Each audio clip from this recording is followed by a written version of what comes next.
Assalamualaikum warahmatullahi wabarakatuh. Waalaikumsalam warahmatullahi wabarakatuh. Puji syukur kehadirat Allah Subhanahu wa taala, karena rahmat dan taufiknya lah sehingga kita masih bisa bertemu di pertemuan keempat mata pelajaran bahasa Indonesia. Jadi ini adalah pertemuan keempat, tidak dirasa. Adapun materi yang harus kita tuntaskan pada hari ini adalah menganalisis struktur dan kebahasaan teks prosedur. Bisa juga kalian lihat di bukunya halaman 16, yang buku yang dipinjam di perpustakaan. Jadi menganalisis struktur dan kebahasaan teks prosedur. Nah, ada dua indikator yang harus kita tuntaskan atau diharapkan bisa. Yang pertama adalah mengungkapkan kembali struktur teks prosedur, kemudian mengungkapkan kembali unsur kebahasaan teks prosedur. Nah, dari dua indikator ini, indikator yang paling pertama dulu kita bahas adalah mengungkapkan bagaimana sih struktur teks prosedur itu. Nah, kalau di buku ini adalah strukturnya. Yang pertama ada tujuan. Ya, apa tujuan yang ingin dicapai dalam teks prosedur? Nah, misalnya, ya, di buku yang kita bahas minggu lalu adalah kiat berwawancara kerja. Apa tujuan akhir yang harus kita tahu? Ya, biasanya itu terletak di pernyataan umumnya, yaitu untuk kita mengetahui bagaimana sebenarnya kalau kita menghadapi tes wawancara kerja. Jadi yang pertama strukturnya teks prosedur adalah tujuan. Apa yang tujuan yang ingin dicapai pada teks tersebut. Nah, terus struktur yang kedua, langkah-langkah. Kalau misalnya Seprianti ya, kiat membuat kue brownies, berarti apa tujuannya? Ya, tujuannya kita mengetahui bagaimana cara membuat kue brownies yang baik dan menghasilkan kue yang enak dimakan. Nah, itu tujuannya. Jadi strukturnya adalah tujuan pertama. Kemudian langkah-langkah. Kalau kiat berwawancara kerja yang dibahas minggu lalu, langkah pertama ya, misalnya berbicaralah dengan lantang, tidak terlalu keras dan juga tidak terlalu pelan. Ya, di situ ada rincian langkah-langkah mulai 1 sampai 10. Nah, itulah yang dimaksud dengan struktur bagian langkah-langkah. Terus, struktur yang ketiga adalah penegasan ulang berupa harapan. Ini terletak di paragraf terakhir. Ya. Ya, demikianlah tadi langkah-langkah membuat kue brownies.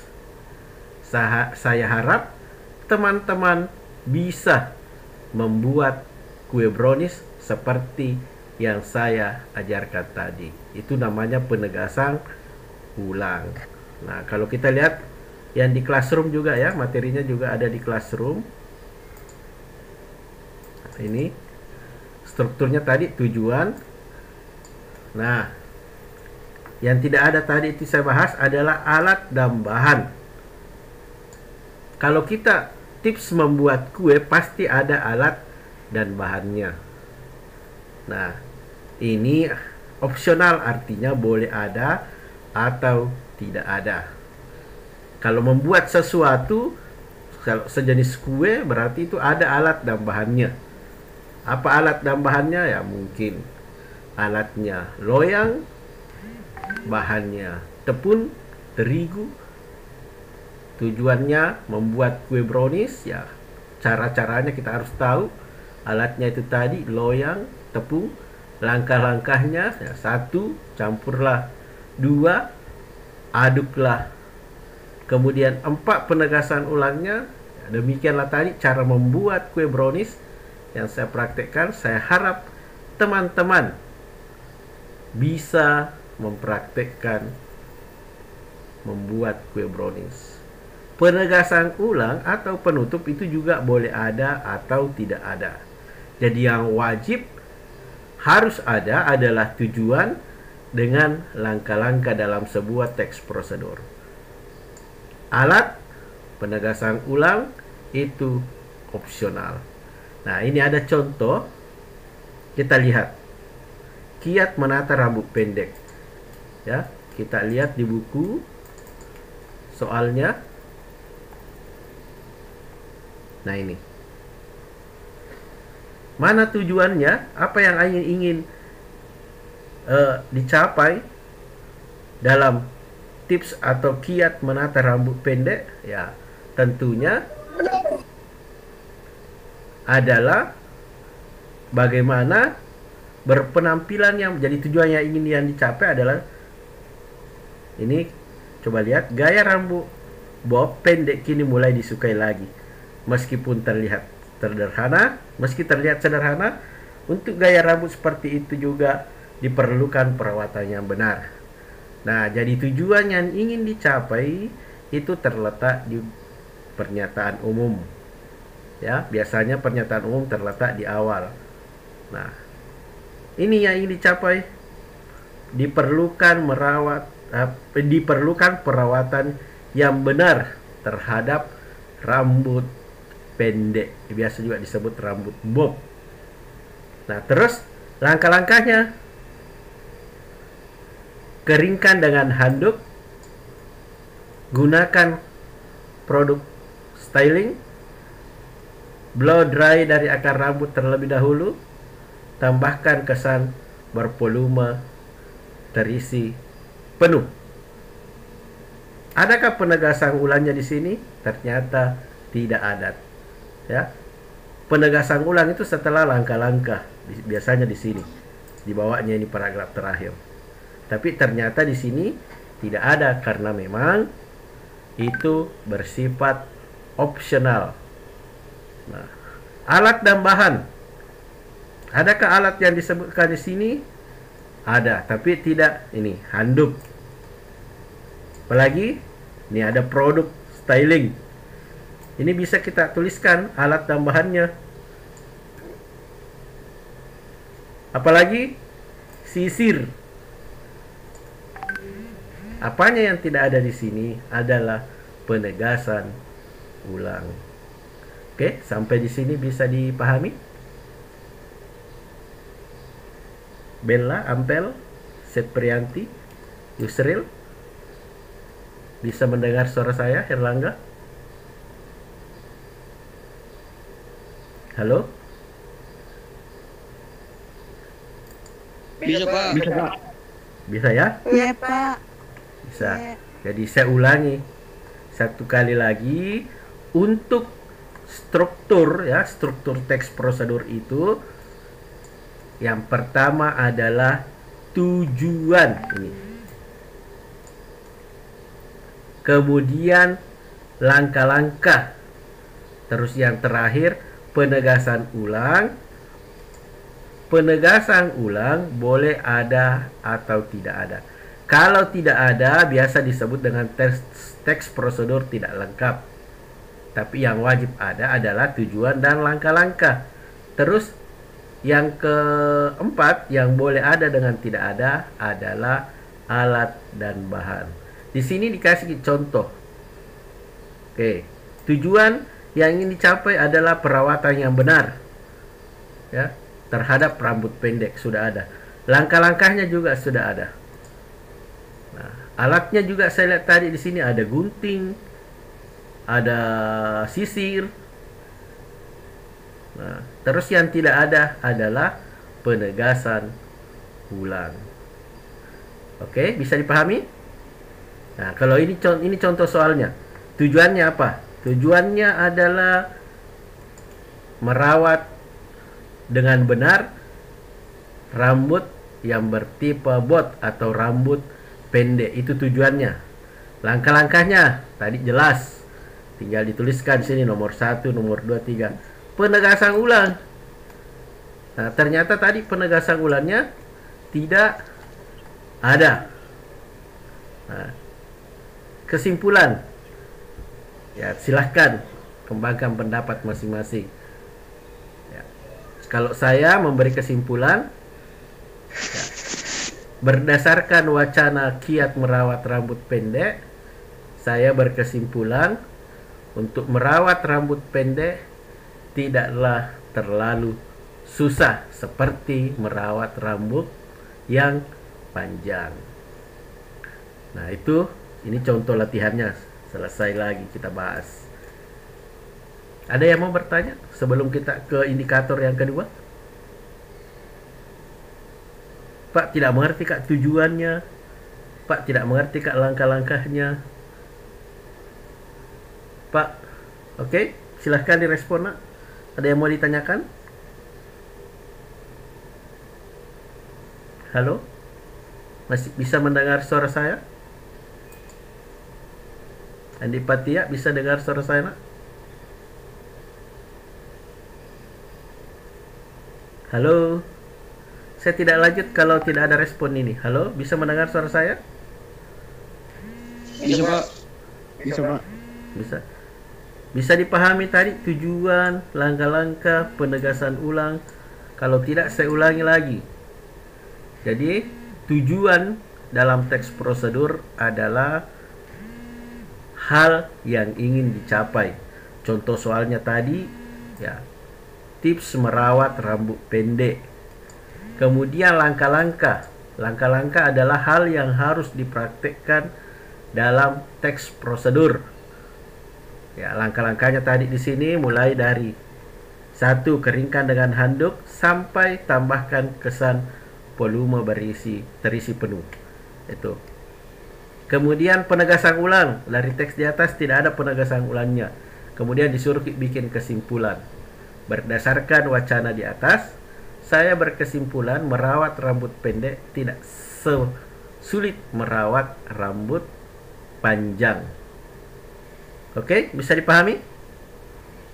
Silakan direspon, bisa atau tidak? Bisa Pak. Oke, bisa ya. Oke, kalau begitu saya lanjut ke indikator yang kedua. Mengungkapkan unsur kebahasaan. Ya. Mengungkapkan unsur kebahasaan, bahasa yang digunakan dalam teks prosedur.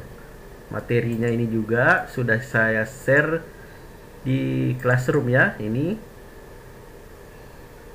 Bahkan nanti ada video-video, bukan nanti saya kirim di grup. Ini juga kalian bisa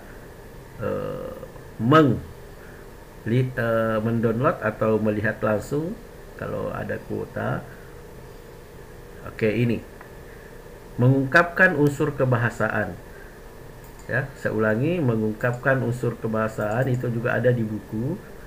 Nah, yang pertama, menggunakan kata kerja perintah atau imperatif. Contohnya tadi. Ya, kita cari adakah kata, ya. Lihat di soal.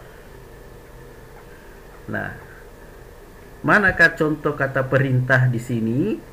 Biasanya itu kata perintah berada di tahapan-tahapan. Nah, contohnya keringkan. Berarti ini kita disuruh perintahnya ya keringkan dulu handuk. Berarti ini perintahnya.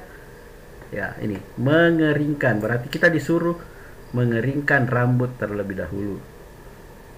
Nah, apalagi perintahnya mengacak-acaknya dengan handuk. Nah, mengacak-ngacaknya ini juga perintah, disuruh diacak-acak. Nah, lanjut, apalagi kata perintah berikutnya, ya, dipijat. Oh, ternyata rambut itu perlu dipijat. Nah, itu perintahnya. Kemudian apalagi kata imperatif berikutnya, ya, kita cari lagi. Ini memberikan, ya, memberikan extra glow. Berarti ini kita harus lakukan. Kemudian kata perintah berikutnya adalah ya, gunakan. Ini kita suruh gunakan sisir. Nah, bukan, ingat sisir bukan cangkul. Sisir sikat bulat. Kemudian nah ini memberikan. Ini perintahnya lagi. Nah, kembangkan dan blow dry. Apa itu blow dry? Ya, mungkin perempuannya lebih tahu. Itu mungkin pengering rambut. Jadi disuruh keringkan dengan menggunakan blow dry. Nah, itu contoh penggunaan kalimat imperatif. Jadi teks prosedur itu banyak menggunakan kata kerja perintah, karena apa yang ada dalam tahapan-tahapan itu harus kita laksanakan. Jadi mulai sekarang cari memang judul yang akan dibuatkan teks prosedur. Nanti contohnya ada banyak. Kemudian banyak menggunakan kata-kata teknis yang berkaitan dengan topik yang dibahas. Apa itu kata-kata teknis? Ya, kata-kata teknis ya. Saya kasih lihat apa itu kata-kata teknis, ada di classroom itu. Ya, kata yang memiliki makna tertentu dalam suatu bidang. Ya. Apa tadi contohnya? Ya. Kalau di teks tadi itu teks prosedur. Nah, ini styling. Ini istilah khusus.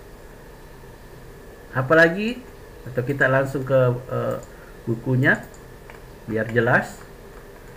Kita cari istilah-istilah styling. Nah, ini tadi styling, kemudian extra glow, kemudian blow dry, hair. Yang saya tahu di sini adalah cuma hair dryer. Ya, hair dryer itu kalau kita habis mandi terus ada kayak semprotan itu dicolokkan di arus listrik, mengeluarkan hawa agak panas, disemprotkan ke rambut supaya rambut cepat kering. Nah, ini yang saya tahu, hair dryer. Kalau ini styling, extra glow, mungkin perempuannya bisa lebih tahu, Pak Tia mungkin. Jadi kata teknis adalah istilah-istilah khusus yang digunakan pada bidang tertentu. Ya, begitu maksudnya tadi di sini, kata-kata teknis berkaitan dengan topik yang dibahas. Kalau tadi Ampel membuat kue brownies. Pada saat membuat kue brownies, adakah istilah khusus yang digunakan? Ya, misalnya kalau di blender, ya, harusnya mungkin menggunakan kata diaduk, tapi kita menggunakan istilah khusus di blender. Ya, apa itu blender? Ya, alat yang digunakan untuk mengaduk supaya tercampur rata. Itu maksudnya kata teknis. Ya. Kemudian yang ketiga adalah konjungsi. Ini sudah saya bahas pertemuan-pertemuan sebelumnya, adalah menggunakan kata penghubung. Apa contohnya? Dan, tetapi, dengan. Kalau kita lihat tadi di sini ada kata-kata penghubungnya. Kita lihat saja. 1, 2. Oke. Selanjutnya, ini tadi konjungsi, banyak menggunakan pernyataan persuasif. Apa itu persuasif juga sudah saya jelaskan pada pertemuan yang lalu, yaitu kebanyakan mengajak untuk melakukan apa yang kita tuliskan di tahapan-tahapan. Jadi persuasif itu mengajak pembaca atau penonton untuk melakukan apa yang kita inginkan. Ini pelajaran kelas 10. Ya. Tadi kita membuat kue brownies. Kita ajak teman dalam wacananya untuk membuat kue brownies. Itu tadi Untuk Ampel. Kalau tadi ini merawat rambut pendek, mengajak orang untuk merawat rambutnya, terutama yang pendek. Apabila prosedur berupa resep dan petunjuk penggunaan alat akan digambarkan terperinci tentang benda dan alat yang dipakai, termasuk ukuran dan jumlah warna. Ini tadi yang alat dan bahan yang saya jelaskan. Oke, sampai di sini ada yang ingin ditanyakan? Atau masih bisakah mendengar suara saya? Ampel, Andipatia? Iya, Pak. Masih bisa ya? Oke. Erlangga, Yusril masih bisa mendengar suara saya? Iya, Pak. Oke. Kalau tidak ada yang ingin bertanya, saya simpulkan. Jadi materi kita hari ini adalah ada 2 indikator yang harus kita penuhi, ya. Jadi materinya menganalisis struktur dan kebahasaannya. Indikatornya struktur teks prosedur dan unsur kebahasaannya. Tadi strukturnya saya simpulkannya, 1, ada tujuan yang ingin dicapai untuk struktur. Kemudian ada alat dan bahan, tapi ini bersifat opsional. Bisa ada, bisa tidak ada. Kemudian yang wajib ada langkah-langkahnya atau tahapannya. Terus yang terakhir, boleh ada boleh tidak, adalah penegasan ulang. Kesimpulan yang kedua adalah unsur kebahasaan. Pertama, menggunakan kata kerja imperatif, menggunakan kata-kata teknis atau istilah khusus, menggunakan konjungsi, menggunakan pernyataan persuasif artinya mengajak, ya. Kemudian apabila itu prosedur berupa resep, ya kita harus tuliskan alat yang digunakan, baik ukuran, jumlah, dan warna. Oke, itu tadi kesimpulannya. Yusril bisa dengar suara saya? Iya, Pak. Oke, jadi buku latihannya Yusril sudah bisa diambil di meja saya nanti ya. Kalau misalnya kamu ke sekolah, jangan paksakan, ada tuh bisa waktumu. Karena tugas untuk bab 1 pertemuan berikut kita akan rilis. Kalaupun Erlangga ke sekolah juga bisa ambil bukunya. Sudah. Oke? Bisa dipahami maksud saya? Kapan bisa diambil bukunya, Pak? Bisa sebentar. Jam berapa itu, Pak? Sekitar setengah 10 lah, karena sebentar lagi setelah mengajar ini saya ke sekolah. Oh iya, Pak. Oke, kalau tidak ada lagi yang ingin ditanyakan, saya ucapkan terima kasih kepada Ampel, Andipatia, Bella Sapira, Herlangga Saputra atas kehadirannya pada pertemuan keberapa nih? 4, Pak. Oke, pertemuan keempat. Silakan nyalakan kameranya, kemudian saya SC. Mau ditutup kameranya juga tidak masalah, yang penting terbuka. Lo boleh namanya kalau tidak kita nyalakan videonya.